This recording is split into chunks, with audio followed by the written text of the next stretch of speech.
Hello, I'm John Davis, and you're watching Motor Week. Wrong show? Sorry.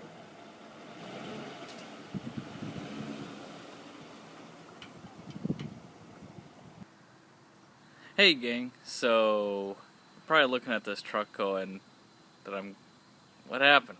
Going the wrong direction. Which is true, yes, last time you saw the truck it had the whole, most of the front clip on there, but it was all very much mock-up.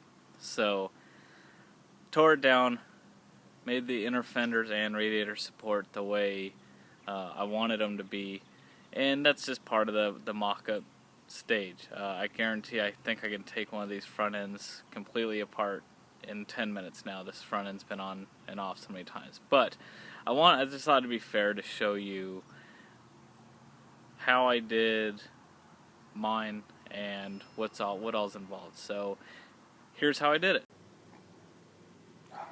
So here you have your radiator support, and this one obviously is a uncut one, and you can see from here what needs to be cut down to.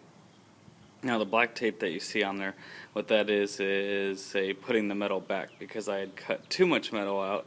So since this was a sacrificial piece, I can correct it this time around, cutting it down just to exactly what I want. So there you go. Let me get this cut down and refit. Alright, so there it is, trimmed down to size. Let me put it on the truck so I have something to actually refer to. So here's the final mock-up of the radiator support itself. And the cutouts are, so I have this cutout here, this wiring harness lays across the top of this, goes in here, goes up to your distribution box, battery, stuff like that. This plate right here, that's actually welded onto this bracket, which used to be, I believe it was for the header panel on the Grand Marquis. I just decided to put a plate there, gives me a place to secure the radiator support itself, but also there's a mounting tab on the back of the grill, and same on the other side for that. Otherwise, other cutouts are for your transmission cooler, and same on that side, same cutout for the wiring harness to go through. Now, one of the things I've been doing is, you see how this is nice and curved here, and I do that by, before I cut all the metal away, getting out the hole saw and drilling it. It kind of works two ways, gives you a nice rounded edge, but also gives a good stopping point with the grinder. So there you go. Time to move on to inner fenders. Hey gang, today is inner fenders, and here is the driver's fender, inner fender I should say. So what you can see, a whole lot needs to be cut off. So I guess I'll just start. So the areas where you see, this is my one that I got to use as a mock-up sacrifice, because I have a better one that's not rusted out.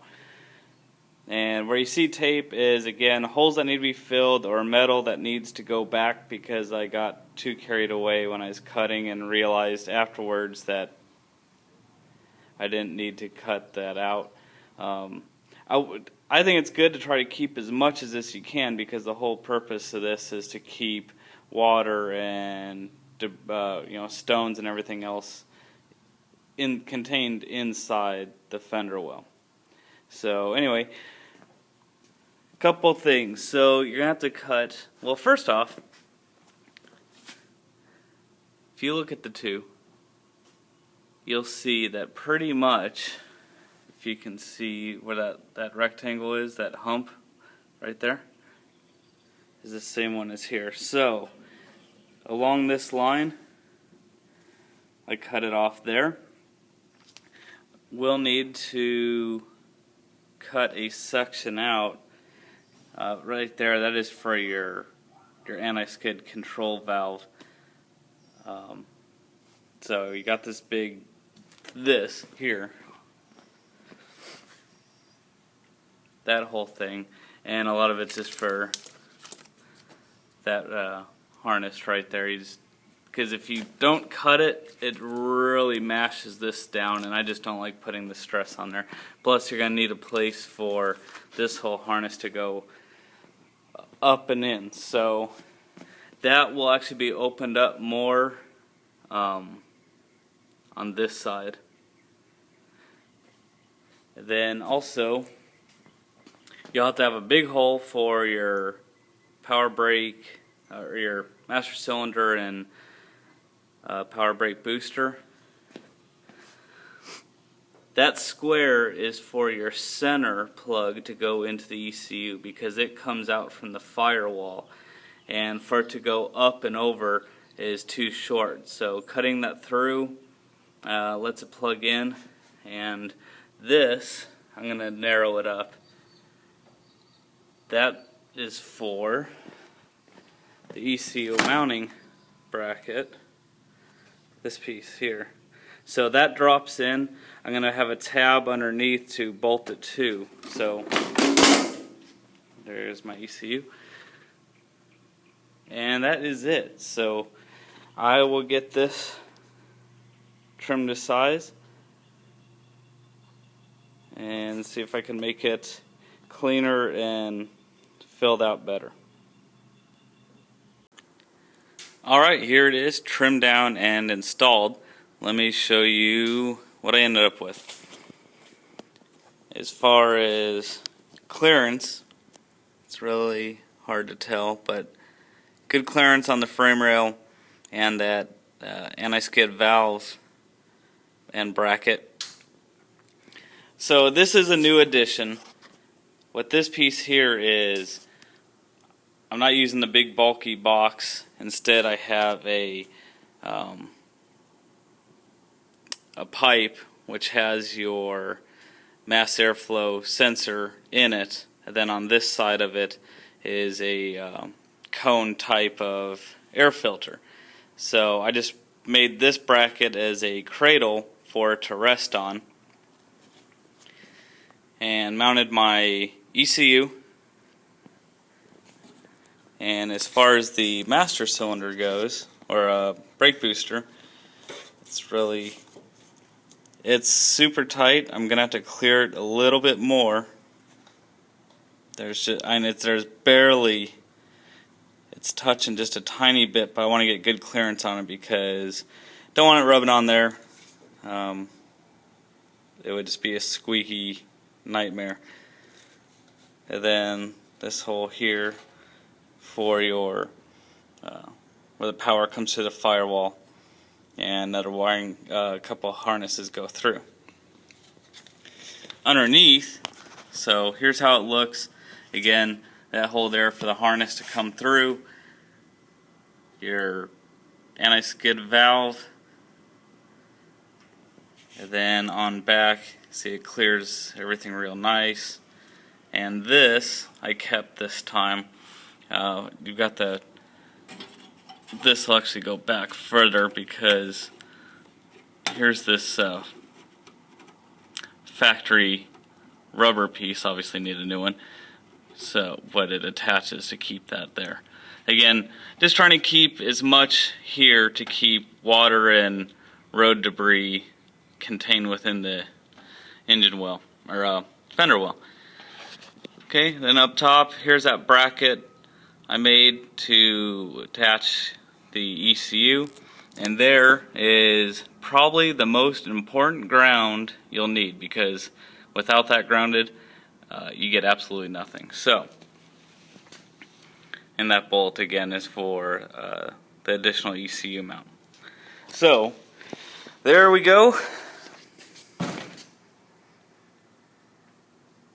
I am going to tidy up this wiring. I'm going to put a clamp on that bracket back there to hold those wires back. So this one is done. Time for passenger side.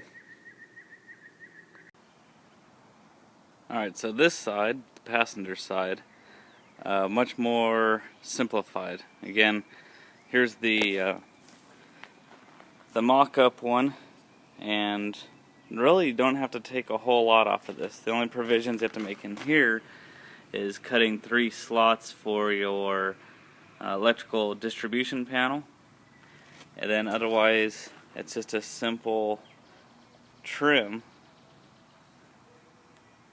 Pretty much just follow this line down, and then at some point turn down. So quite a bit easier.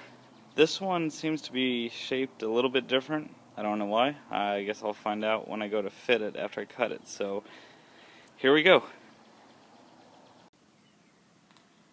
Okay, so here the passenger side inner fender well is done, and so let me show you what spacing you end up with. Pretty good.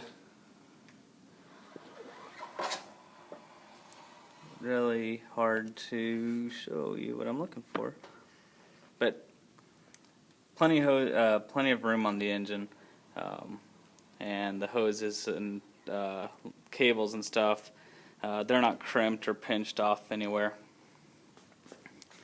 One of the things you will have to do is the battery box. You have to open that up a little bit to get this wire that goes from your distribution to your positive terminal to go under. Unless, of course, you come up with a better way to route that, which I think I'm going to because it looks tacky just sitting on top of the battery. But I haven't got there yet. And inside, you'll see, I do have to make a correction. So when I said earlier to just cut across that body line, I was wrong. From this 90-degree here down, make that 5 inches, and then as you go across, you'll have to do a 1/2 inch kick up to clear your suspension components. It does clear. It looks tight here, but again, this in the corner will push out quite a bit. Then you'll see there's plenty of clearance. I know right there that hose looks pinched, but it's not. So other than that, the only thing under here is, right now it's just tacked, and this bracket is a mounting tab for your distribution box. There you go. Inner fender wells are fitted for good. Now I'll just be taking this stuff off again and getting them media blasted and powder coated. But that will be later.